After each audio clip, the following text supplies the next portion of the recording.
सिद्ध हनुमत भक्त पंडित श्री राम गुलाम द्विवेदी। मानस के मर्म के सर्वात्मना व्याख्याता व्यास का नाम पंडित राम गुलाम द्विवेदी था। ये मिर्जापुर के निवासी थे। जिस समय में इनका जन्म हुआ था, आज से 100-125 साल पूर्व मिर्जापुर एक बड़ा व्यापारिक नगर था, जहां गंगा के जलमार्ग से बड़ी नौकाओं के द्वारा पटना तथा कलकत्ता से अन्न, लोहा तथा पत्थर आदि का प्रभूत व्यापार होता था।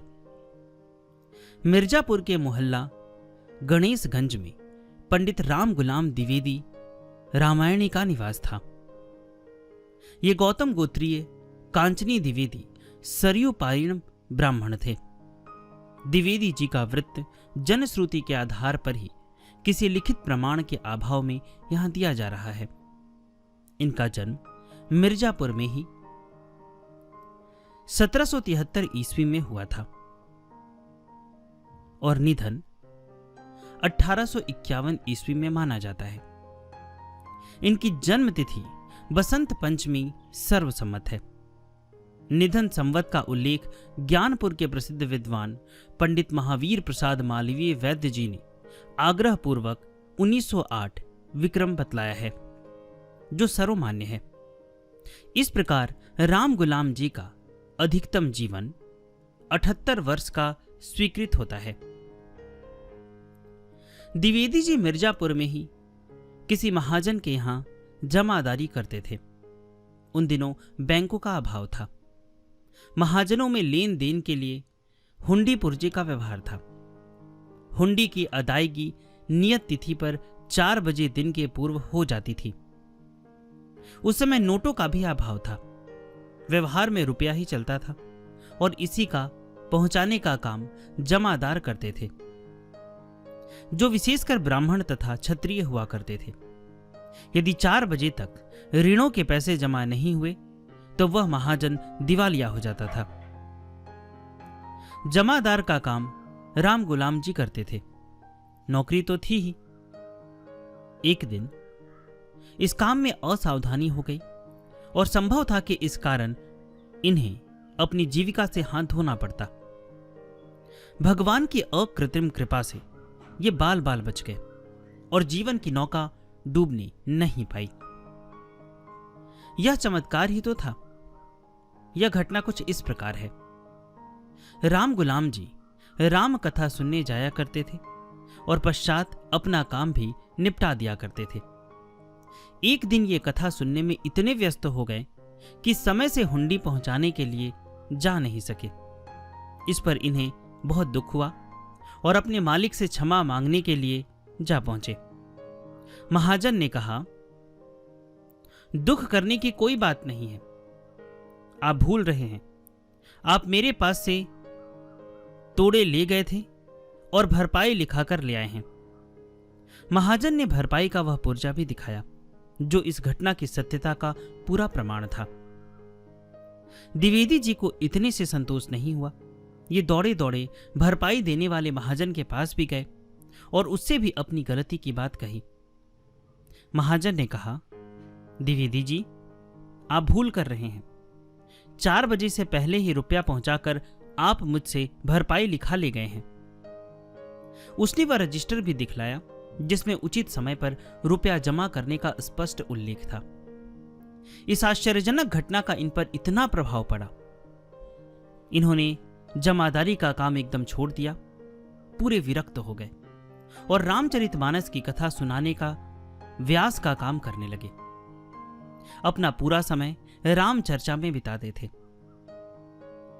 लोहंदी महावीर के मंदिर पर और अन्य स्थानों पर इनकी कथा सुनने वाले अनेक वृद्ध व्यक्ति मिर्जापुर में कभी विद्यमान थे। चढ़ावे के प्रसंग में ये कहा करते थे, भैया, मैं तो भगवान सच्चिदानंद रामचंद्र का भक्त हूं। मेरी नाव छोटी है, मुझे अधिक चढ़ावा नहीं चाहिए। अधिक चढ़ावा तो भागवत के पंडितों को फबती है। राम जी की भक्ति से पूर्ण हृदय वाला भक्त राम दरबार का ही सेवक होता है। उनसे याचना करता है, दूसरों से याचना करना उसे नहीं सुहाता। यही भावना थी राम भक्त राम गुलाम जी की। वह किसी राजा के पास नहीं जाता, प्रत्युत राजा ही उसके पास जाकर उसका भरपूर सम्मान करता है। यह घटना उनके ही जीवन में घटी थी, जो इस प्रकार है। कहा जाता है कि 1843 में रीवा के महाराज भगवती विंध्यवासिनी देवी के दर्शनार्थ विंध्याचल आए। वे राम गुलाम जी को जानते थे, उनकी कीर्ति सुन रखी थी। अपने कर्मचारी को व्यास जी को बुलाने को मिर्जापुर भेजा। बुलाने पर द्विवेदी जी ने एक पत्र लिखकर कर्मचारी को लौटा दिया। इस मार्मिक पत्र को बांचकर रीवा नरेश गदगद हो गए। वे स्वयं द्विवेदी जी के घर हाथी पर चढ़कर आए, उनके सत्संग से लाभ उठाया। दक्षिणा में उन्होंने एक कीमती दुशाला तथा 5 असरफियां दी।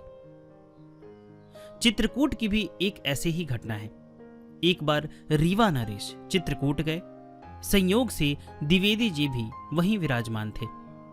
चित्रकूट को तीर्थ समझकर उन्होंने पंडित राम गुलाम जी को बुलाने के लिए लिख भेजा। स्पष्ट यह आने के लिए निमंत्रण था, परंतु इस पर द्विवेदी जी ने उत्तर लिख भेजा। यह समुचित उत्तर पाकर राजा द्विवेदी जी से मिलने के लिए स्वयं आए और नाम वंदना सुनने के अभिप्राय से उन्होंने कहा, बदऊ नाम राम रघुबर को, हेतु कृशानु भानु हिमकर को। नाम वंदना के विषय में रीवा नरेश के आग्रह को द्विवेदी जी ने सहर्ष स्वीकार किया और इस पवित्र कार्य के लिए 3 बजे से 6 बजे दिन का समय निर्धारित किया गया। कहते हैं कि यह सत्संग 22 दिनों तक चलता रहा। 23वें दिन राजा साहब ने कहा कि महाराज, अब इस प्रसंग को समाप्त किया जाए। मैं गृहस्थ हूं, फलतः मेरे लिए इतना ही बहुत है। प्रतिदिन 3 घंटा के हिसाब से 22 दिनों तक नाम के महत्व का प्रतिपादन करना एक असाधारण सी घटना है, परंतु इसके औचित्य का रहस्य व्यास जी की अटूट तपस्या पर आधारित है। पंडित राम गुलाम जी हनुमान जी के नैष्ठिक भक्त थे, जो नियमतः उनका दर्शन एवं पूजन प्रतिदिन किया करते थे। लोनहदी महावीर का दर्शन प्रतिदिन किया करते थे। एक दिन वहां जाने का दिन में अवकाश नहीं मिला। वर्षा की ऋतु थी। अंधेरी रात में वह मार्ग में पड़ने वाली नदी को पार कर जाने के लिए उद्यत हुए। उस दिन नदी बाढ़ पर थी और उसमें उतरना अपने प्राणों को संकट में डालना था, परंतु द्विवेदी जी दर्शन करने की अपनी प्रतिज्ञा पर दृढ़ थे। जब ये जल में उतरे तब एक सज्जन ने इन्हें रोका। इन्होंने कहा कि मैं हनुमान जी का दर्शन करने जा रहा हूं, रुकूंगा नहीं। इस पर उस व्यक्ति ने अपने को हनुमान के रूप में प्रकट किया और घर लौट जाने को कहा। श्री समन्वय जी, जो मिर्जापुर के प्रतिष्ठित स्वतंत्रता सेनानी तथा जन नेता थे, की माता श्रीमती मुकुंदी देवी जी तत्कालीन वृद्ध जनों के मुंह से सुनी बात कहती थी कि द्विवेदी जी के दर्शनार्थ नदी में उतरने के समय बिजली कड़की और आकाश में हनुमान जी प्रकट हो गए। पार जाने से इन्हें मना किया और घर पर ही हनुमान जी की मूर्ति स्थापित कर और उसी के पूजन और दर्शन के लिए आदेश दिया। व्यास जी ने इस दिव्य दर्शन को आदेश मान लिया, घर पर हनुमान जी की मूर्ति स्थापित की और इसी के अर्चन पूजन में ये अब निरत रहने लगे। इनके द्वारा स्थापित हनुमान जी की मूर्ति, इनके खड़ाऊ और कुछ अन्य मूर्तियां गणेशगंज के इनके आवास पर आज भी विद्यमान है, जिनका विधिवत पूजन होता है। श्री रामचरितमानस की चौपाइयों में व्यास जी को नए नए अर्थ सूझने लगे। इसी कारण इनकी कथाओं में एक ही विषय पर भिन्न भिन्न विचार विभिन्न अवसरों पर प्रकट होते थे। व्यास जी की कथा बड़ी रोचक तथा गंभीर होती थी। रोचक का रसास्वादन तो साधारण श्रोता ही किया करते थे। ऐसे मेधावी श्रोताओं में मुंशी छकन लाल जी प्रधान थे और सभा स्थल पर इनके आने के बाद ही कथा का आरंभ था। ये मुंशी जी रामायण के बड़े मर्मज्ञ थे और इन्होंने रामचरितमानस के पाठ की एक शुद्ध प्रति छपवाई थी, जिसका आदर मानस के गंभीर गवेषणा करने वाले आज भी करते हैं। पंडित राम गुलाम द्विवेदी जी का मानस का हस्तलेख बड़ा प्रामाणिक माना जाता है। इनकी प्रति की अरण्यकांड की पुष्पिका में कहा गया है, लिखितम राम गुलामेन स्वात्मार्थ परार्थ मिति। इस लिपि का समय 1875 संवत दिया गया है। यह हस्तलेख व्यास जी के 45 साल के वय में तैयार किया गया था। काशीराज संस्करण वाले रामचरितमानस की प्रस्तावना के पृष्ठ 10 पर इस प्रति का उल्लेख है। इस प्रति की मीमांसा से स्पष्ट है कि पंडित राम गुलाम जी साधारण व्यास न होकर सुविज्ञ मर्म व्यास थे। तुलसीदास जी द्वारा रचित ग्रंथों की संख्या के विषय में भी शोधकों में एक मत नहीं है। राम गुलाम जी के मतानुसार उनके केवल 12 ही ग्रंथ थे।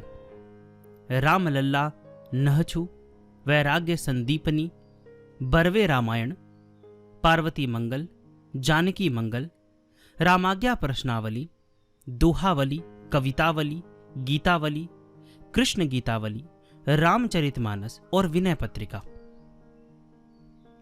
द्विवेदी जी के संग्रह के अनुसार पहले काशी में यही प्रकाशित हुए थे। रीवा नरेश के समान काशी नरेश भी इनका विशेष आदर सत्कार करते थे। अंत समय में इन्होंने रामनगर में ईश्वरी प्रसाद नारायण जी के सानिध्य में रहकर काशी में ही ऐहिक लीला समाप्त की। पंडित राम गुलाम द्विवेदी जी व्यास ही नहीं थे, वे स्वयं कवि भी थे। इनकी अनेक रचनाएं हैं, जिनमें कवित्त रामायण प्रमुख है। इसके 7 खंड हैं और छंदों की, जिसमें धनाक्षरी तथा सवैयों की बहुलता है, संख्या 219 है। इस रामायण का अध्ययन पंडित राम गुलाम जी की सरस सुबोध रचना शक्ति का सद्य परिचायक है। कविता बड़ी सुंदर है, अभिराम तथा रस स्निग्ध है। दैन्य के प्रकाशक भाव बड़े आकर्षक एवं आवर्जक हैं। कवि गंगा जी से प्रार्थना कर रहा है कि माता ऐसी कृपा कीजिए कि यह शरीर तेरे ही तीर पर छूटे। छोटे छोटे शब्दों में मनोरम भाव की बानगी देख सकते हैं। 2020 के कल्याण से मैंने ये संत चरित्र लिया है। अगर आप लोग कल्याण पढ़ना चाहते हैं तो आप गीता प्रेस के वेबसाइट से भी डायरेक्ट ऑर्डर कर सकते हैं। नहीं तो अगर आपके शहर में कहीं पे गीता प्रेस का अगर बुक स्टोर होगा तो आप वहाँ से भी जाके प्राप्त कर सकते हैं। और जो मैं राम नाम लिखता हूँ वो भी पुस्तक आपको वहाँ पे मिल जाएगी। बहुत बहुत धन्यवाद।